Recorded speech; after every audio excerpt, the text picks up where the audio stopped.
በአማራ ክልል አደገኛ የድሮን ጥቃት መፈጸሙን የሚገልጽ ሰበር ዜና አሁን ደርሶናል። በዘመነ ካሴ ላይ የተፈጸመው ጥቃት ውጤት ምን ላይ ደረሰ? አብራችሁን ከቆያችሁ ትሰሙታላችሁ። በአማራ ክልል በመስጂድ ላይ የተፈጸመውን ጥቃት የተመለከተ አዲስ መረጃ ወጥቷል። ትንታኔ ዘገባ ይዘንበታል። በትግራይና በፌዴራሉ መንግስት መካከል የተፈጠረው አለመግባባት በከፍተኛ መጠን አይሏል። ዛሬም ከመቀለ ሰበር ዜና ተሰምተዋል። በዝርዝር እናቀርበዋለን። ታጣቂዎች ከተማዋን ከበው በፈጸሙት ከባድ ጥቃት በርካታ አባላቶቻቸውን አስፈትተዋል። ይህ ጥበብ ሚዲያ ነው። ጥበብ ሚዲያ በጋዜጠኞች የተመሰረተ ሚዛናዊና ተአማኒ መረጃዎችን በየዕለቱ የሚያደርሳችሁ ገለልተኛ የሚዲያ ተቋም ነው። ለቤቱ አዲስ የሆናችሁ ሰብስክራይብ በማድረግ የደወል ምልክቷን በማብራት የቤቱ አባል ትሆኑ ዘንድ በታላቅ ትህትና እንጠይቃለን። እንዲሁም ለዕለታዊ እንቅስቃሴ ይረዳችሁ ዘንድ የዕለቱን የውጭ ሀገር ገንዘቦችን ዕለታዊ የምንዛሬ ዋጋ ነግረናችሁ ወደ ዝርዝር ዘገባዎቹ እናልፋለን። ጥበብ ሚዲያ የህዝብ ድምፅ ነው። ዛሬ በኢትዮጵያ ንግድ ባንክ አንድ የአሜሪካን ዶላር 140 ብር ከ1 ሳንቲም ተገዝቶ 142 ብር ከ9 ሳንቲም ይሸጣል። የሳውዲ ሪያል 37 ብር ከ3 ሳንቲም ተገዝቶ 38 ብር ከ1 ሳንቲም ይሸጣል። የተባበሩት አረብ ኤምሬት ድርሃም 38 ብር ከ1 ሳንቲም እየተገዛ 38 ብር ከ9 ሳንቲም ይሸጣል። የቻይና ዩዋን 19 ብር ከ3 ሳንቲም ተገዝቶ 19 ብር ከ7 ሳንቲም ይሸጣል። የኩዌት ዲናር 449 ብር ከ9 ሳንቲም ተገዝቶ 458 ብር ከ9 ሳንቲም ይሸጣል። የስዊስ ፍራንክ 172 ብር ከ3 ሳንቲም ተገዝቶ 175 ብር ከ8 ሳንቲም ይሸጣል። የአውሮፓ ዩሮ 164 ብር ከ1 ሳንቲም ተገዝቶ 167 ብር ከ4 ሳንቲም ይሸጣል። ፓውንድ ስተርሊንግ 184 ብር ከ8 ሳንቲም ተገዝቶ 188 ብር ከ5 ሳንቲም ይሸጣል። በኢትዮጵያ በምግብና በእንስሳ አማካኝነት የሚተላለፉ በሽታዎች እየተበራከቱ መምጣታቸውንና ሕክምናቸውም መድኃኒት በሚላመዱ ባክቴሪያዎች ምክንያት አስቸጋሪ የሆነ መምጣቱን የጤና ጥበቃ ሚኒስቴር አስታወቀ። በአጠቃላይ በኤኤምአር ከእንስሳት በሚተላለፉና በምግብ ወለድ በሽታዎች ምክንያት በኢትዮጵያ በዓመት ከ100 ሺህ በላይ ሰዎች ለሞት ይዳረጋሉ። ከነዚህም መካከል 21200 ያህሉ በቀጥታ በኤኤምአር ምክንያት የሚከሰቱ ናቸው። ሪፖርቱ እንደሚያሳየው በየዓመቱ ከኤኤምአር ጋር በተያያዙ ምክንያቶች 85300 ሰዎች ሲሞቱ በእብድ ውሻ በሽታ ወይም ራብስ 2700 ሰዎች እንዲሁም ደህንነቱ ባልተጠበቀ የወተትና የአትክልት ምርቶች ምክንያት 500 ሰዎች ይሞታሉ። ይህን አሳሳቢ ችግር ለመከላከል የጤና ጥበቃ ሚኒስቴር አንድ የጤና የ5 ዓመት ሀገር አቀፍ ስትራቴጂክ እቅድ የተሰኘ አዲስ እቅድ ይፋ አድርጓል። እቅዱ በዓለም ጤና ድርጅት WHO እና በሌሎች ዓለም አቀፍ ተቋማት በሚመራ አንድ ጤና ወይም ዋን ሄልዝ ኢኒሺየቲቭ ስር እየተዘጋጀ ነው። የስትራቴጂው ዋና ዓላማ እስከ 2030 ድረስ የኤኤምአር ስርጭትን መቆጣጠርና ተላላፊ በሽታዎችን መከላከል ሲሆን እቅዱን ተግባራዊ ለማድረግ ቢያንስ 44 ሚሊዮን ዶላር እንደሚያስፈልግ በሚኒስቴሩ ተገምቷል።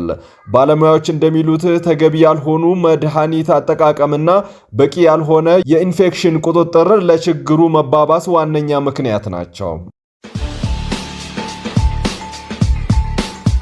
የኢትዮጵያ ሃይማኖት ተቋማት ጉባኤ በአማራ ክልል በመስጂድ ውስጥ የተፈጸመውን ግድያ አወገዘ። የኢትዮጵያ ሃይማኖት ተቋማት ጉባኤ በአማራ ክልል ደቡብ ወሎ ዞን መካነ ሰላም ከተማ መስከረም 23 ቀን 2018 በመስጂድ ኑር የተከሰተውን የሃይማኖት መሪዎችና የአገልጋዮች ግድያ ጥልቅ ድንጋጤና ሐዘን እንደፈጠረበት ገልጿል። የሃይማኖት መሪዎችና አባቶችን በመግደል የሚመጣ ምንም አይነት ሰላምና ነጻነት የለም። ይህን አይነቱ ተግባር በፈጣሪ ዘንድ ታላቅ ፍርድና ቁጣ የሚያስከትል ከባድ ኃጢአት ሲሆን በምድርም በመንግስትም ዘንድ ከባድ ፍርድ የሚያመጣ ጭካኔ የተሞላበት ወንጀል እንደሆነ ከልብ እንገነዘባለን ብሏል።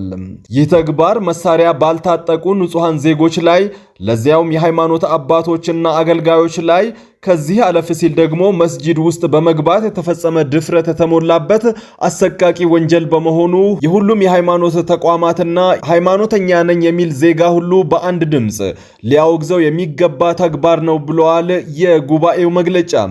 ይህ አሰቃቂና ጭካኔ የተሞላበት ተግባር ለተፈጸመባቸው የኢትዮጵያ እስልምና ጉዳዮች ጠቅላይ ምክር ቤት አባቶችና አመራሮች በተለይም በመካነ ሰላም ለሚገኙ ሙስሊም ወገኖቻችን፣ ለሟች ቤተሰቦችና ወዳጆች በሙሉ ታላቁ ፈጣሪ ልባዊ መጽናናትና ጽናትን እንዲሰጥልን ከልብ እንማጸናለን ብለዋል። የግብርና ሚኒስቴር መግለጫ በትግራይ ክልል ተቃውሞ ገጠመው። የግብርና ሚኒስቴር አርብ መስከረም 23 ቀን 2017 ዓ.ም በማህበራዊ ድህረ ገጹ ላይ ባሰፈረው መረጃ በአማራ ክልል የሰብል አሰባሰብ ቅድመ ዝግጅት እየተደረገ ነው በሚል ርዕስ ለሰብል ስብሰባ የሰው ጉልበትና ቴክኖሎጂ እንደሚያስፈልግ ገልጾ ነበር። መረጃው ላይ ለሰብል ስብሰባ የሰው ኃይል ከሚፈለግባቸው አካባቢዎች ደግሞ ወልቃይት ጠገዴ ሰቲት ሁመራ ዞን አንደኛው መሆኑን ጠቅሶ በዚህ ዞን የተመረቱ ሰብሎችን ለመሰብሰብ በርካታ የጉልበት ሰራተኞች እንደሚያስፈልጉ አስታውቆ ነበር። በዚህ ጉዳይ ላይ ጸላል የምዕራብ ትግራይ ማህበረሰብ የተሰኘ ድርጅት ባወጣው መግለጫ የኢትዮጵያ መንግስት የትግራይን ሉዓላዊ መልክዓ ምድር ህጋዊ ማንነት ያሳጡ ባላቸው ድርጅቶችና አካላት ላይ ህጋዊ እርምጃ እንዲወስድ እንጠይቃለን ካለ በኋላ እነዚህ አካላት ከዚህ ህገወጥ ድርጊታቸው እንዲቆጠቡም አሳስበዋል።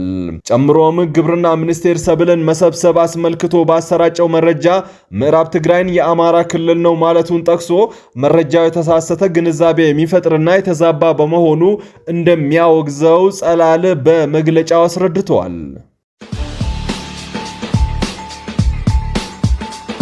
መንግስት በየጊዜው የሚስተዋሉ የኃይል እንቅስቃሴዎችን በማሸነፍ ለነገ ትውልድ ቂምና ቁርሾ አናወርስም የሚል አካሄድ መርጧል ሲሉ ፕሬዝዳንት ታዬ አጽቀሥላሴ ገለጹ። መንግስት በየጊዜው የሚስተዋሉ የኃይል እንቅስቃሴዎችን በማሸነፍ ለነገ ትውልድ ቂምና ቁርሾ አናወርስም የሚል አካሄድ መርጧል ሲሉ ነው ፕሬዝዳንት ታዬ አጽቀሥላሴ የተናገሩት።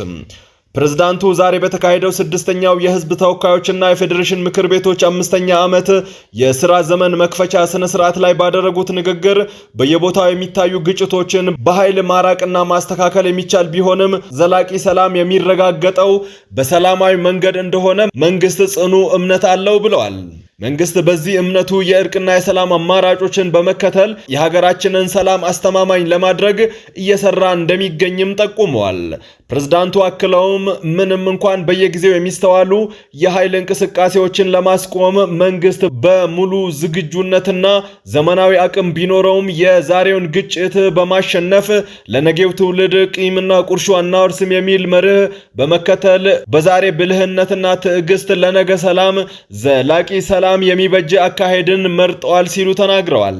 ይህ እምነት ሀገራዊ መግባባትን ለመከተል ዘላቂና ቅቡልነት ያለው ሀገረ መንግስት ለመመስረት ያለው ፋይዳ የላቀ ነው ብለዋል። ይህንን አጋጣሚ በመጠቀም ለሀገራዊ ምክክሩ ስኬት ሁሉም የበኩሉን እንዲወጣ ጥሪ አቅርበዋል። በተጨማሪም ባደረጉት ንግግር የብሔራዊ ጸጥታና ደህንነት ተቋማት የስርዓት ለውጥን የሚሻገሩና የሀገርን ቀጣይነት የሚያረጋግጡ ብርቱ ተቋማት እንዲሆኑ መንግስት በቁርጠኝነት ይሰራል ብለዋል።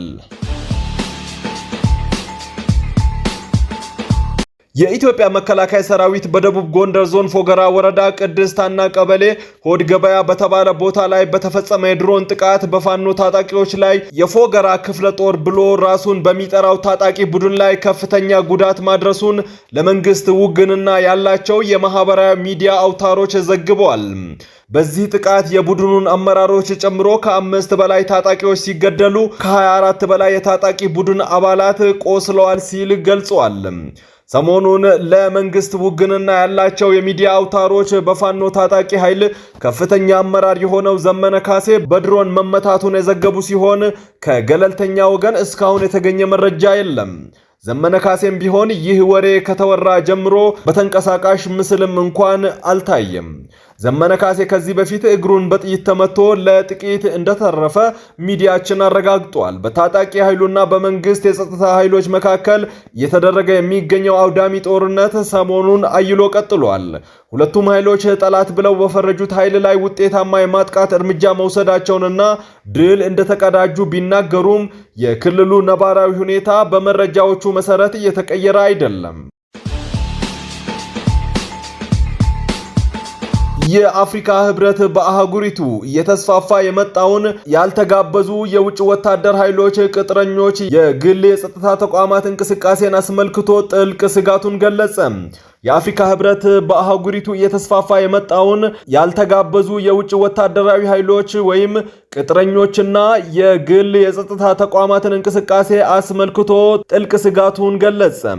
የህብረቱ የሰላምና ጸጥታ ምክር ቤት ባሳለፍነው ሳምንት በኒውዮርክ ባካሄደው ስብሰባ ማጠናቀቂያ ላይ ባወጣው መግለጫ እነዚህ ኃይሎች ከአፍሪካ የጋራ የመከላከልና ጸጥታ ፖሊሲ ማስፈን ጋር የሚቃረኑ በመሆናቸው በአስቸኳይ ያለምንም ቅድመ ሁኔታ ከአህጉሪቱ እንዲወጡ ጠይቋል። ምክር ቤቱ ያልተጋበዙ ኃይሎችን ለመከላከል በአፍሪካ ህብረት የተቋቋመውን የአህጉሪቱን ሰላም አስከባሪ ኃይል ወይም አፍሪካን ስታንድ ባይ ፎርስ እንደሚሰራ አሳስቧል። ምክር ቤቱ የውጭ ኃይሎች በአፍሪካ የሰላም ሂደቶች ውስጥ የሚያደርጉት ጣልቃ ገብነት የህብረቱን ጥረት የሚያዳክሙ የተለያዩ የሰላም ውጥኖችን በጽኑ አውግዟል። የታጠቁ ቡድኖች የአፍሪካን የተፈጥሮ ሀብት በህገወጥ መንገድ በመበዝበዝ አህጉሪቱን እያተራመሱ መሆኑን ምክር ቤቱ ገልጿል። ሀገራት የሀብት አስተዳደር ስርዓታቸውን እንዲያጠናክሩ አሳስበዋል። ምክር ቤቱ በአህጉሪቱ ግጭትን ለመፍታት ከሚያጋጥሙ ተግዳሮቶች መካከል ዘላቂ የገንዘብ እጥረት፣ የውጭ ጣልቃ ገብነትና የህብረቱ ውሳኔዎችን በአግባቡ ተግባራዊ አለመሆናቸው ዋነኛ መሆናቸውን በመግለጫው አስታውቀዋል። የወታደር ልብስ የለበሱ የአልሸባብ ታጣቂዎች የሶማሊያ እስር ቤትን አጠቁም። 7 የአልሸባብ ታጣቂዎች በሶማሊያ ዋና ከተማ የሚገኘውን ጥብቅ ጥበቃ የሚደረግለት እስር ቤት ላይ ጥቃት ከሰነዘሩ በኋላ መገደላቸውን የሀገሪቱ መንግስት አስታውቋል። ቅዳሜ ማታ የአልሸባብ ታጣቂዎች ታስረው በሚገኙበት ጎድካ ጅልኮ ተብሎ የሚጠራ ማረሚያ ቤት ከሚገኝበት አካባቢ ከፍተኛ የፍንዳታና የተኩስ ድምጽ ተሰምቶ ነበር። አልሸባብ ባወጣው መግለጫ በማረሚያ ቤቱ ላይ ታስረው የነበሩ ሁሉንም ሙስሊም እስረኞች ማስለቀቁንና ከፍተኛ ጉዳት ማድረሱን ገልጿል። በመንግስት የሚተዳደረው ሶና የዜና ወኪል በበኩሉ እሁድ ዕለት እንደዘገበው ታጣቂዎቹ ወደ ማረሚያ ቤቱ ለመግባት የሀገሪቱን ወታደር ደንብ ልብስ ለብሰው እንደነበረ ገልጿል።